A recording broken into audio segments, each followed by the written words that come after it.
Hi, welcome back. A little video about the settings menus and how to get in there.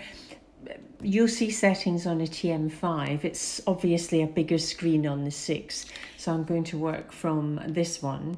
And on a TM5, you actually have a pin code availability. So if you've got little hands that you actually don't want to start standing on a stool and operating the machine, then the pin has to be inserted before the whole thing starts to work. I'm not quite sure actually why they haven't put that one on the 6, but that's beyond my pay grade. So what we have on this screen here, let's go back to the home button. Right back.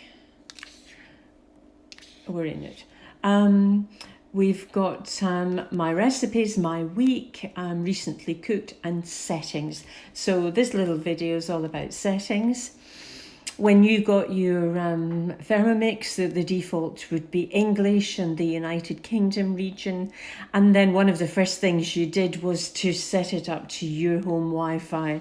Remember, if you're taking it to a holiday home or a boat or somebody else's house, or just taking it on holiday to, I don't know, will we ever get there again?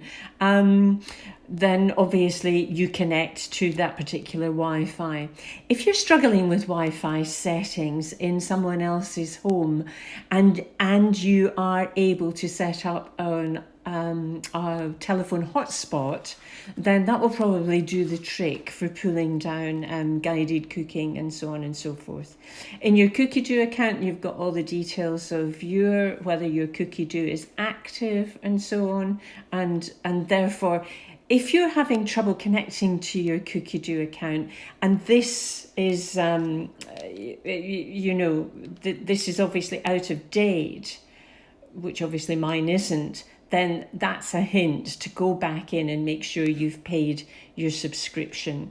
Initially, when you got your TM6, depending on the offer that was available at the time, you would have got your 1 month trial plus either a 3 or a 6 month. So it would either have ended up 4 months or 7 months. So just keep an eye that you've set up for your account. Just £30 a year. I mean, it's a no-brainer really for something where the recipes are constantly being added to around the world.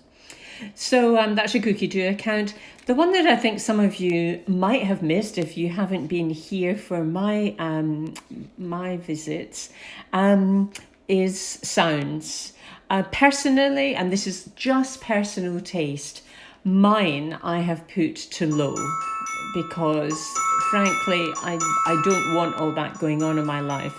So mine is low, and I've got mine at the minimum duration, 10 seconds. If you want something to go on and drive you completely batty, you can have it on unlimited. For me, 10 seconds is enough. Then you've got a choice of melody, and I have mine on this one. I think the default one is that one, the guitar. Just go through. I mean, none of them are, going to rock your boat in terms of musical, But anyway, I'll put mine back to Celesta. You can hardly the choice that you have on a phone. The next button, when you're doing a guided cooking and it's next, that completely drives me potty, having that telling me that a clicky next. So therefore, you can tell I'm easily irritated, can't you?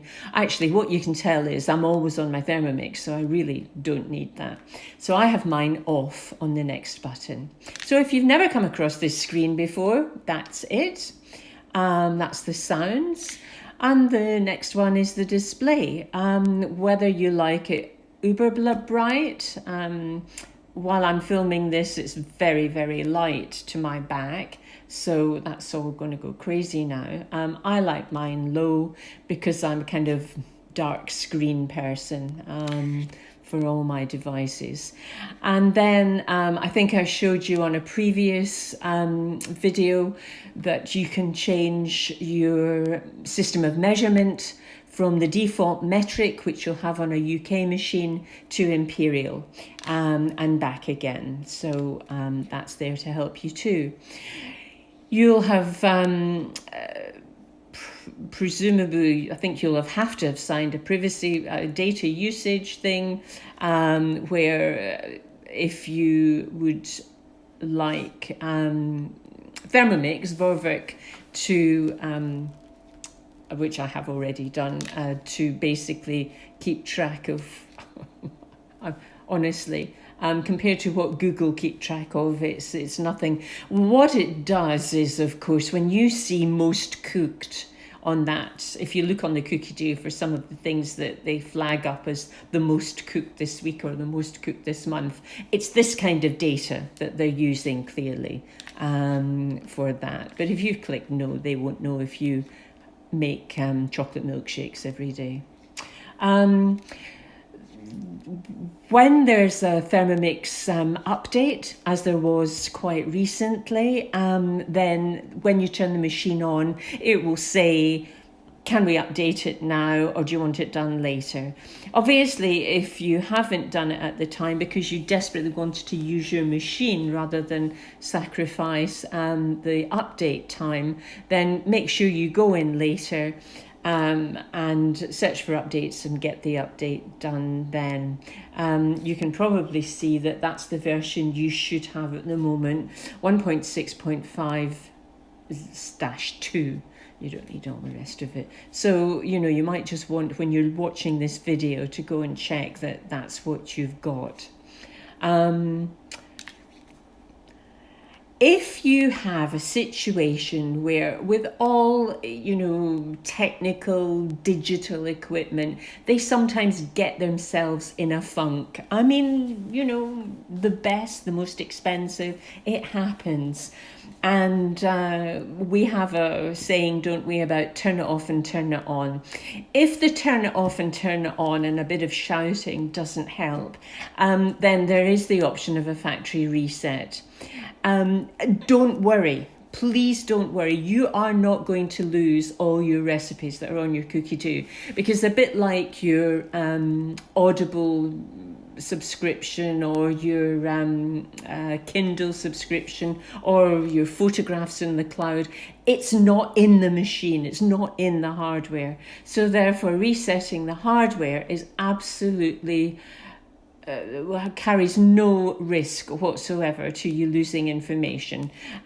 So if you find turn it off and turn it on doesn't work for you, it's off, it's worth it. I've only had to do it twice in 13 years on different machines, and don't have a meltdown because you think you might lose all your beautifully collected recipes. Okay, so that's settings. I hope you found something there useful, and do let me know. And it's lovely to talk to you. Have a great day.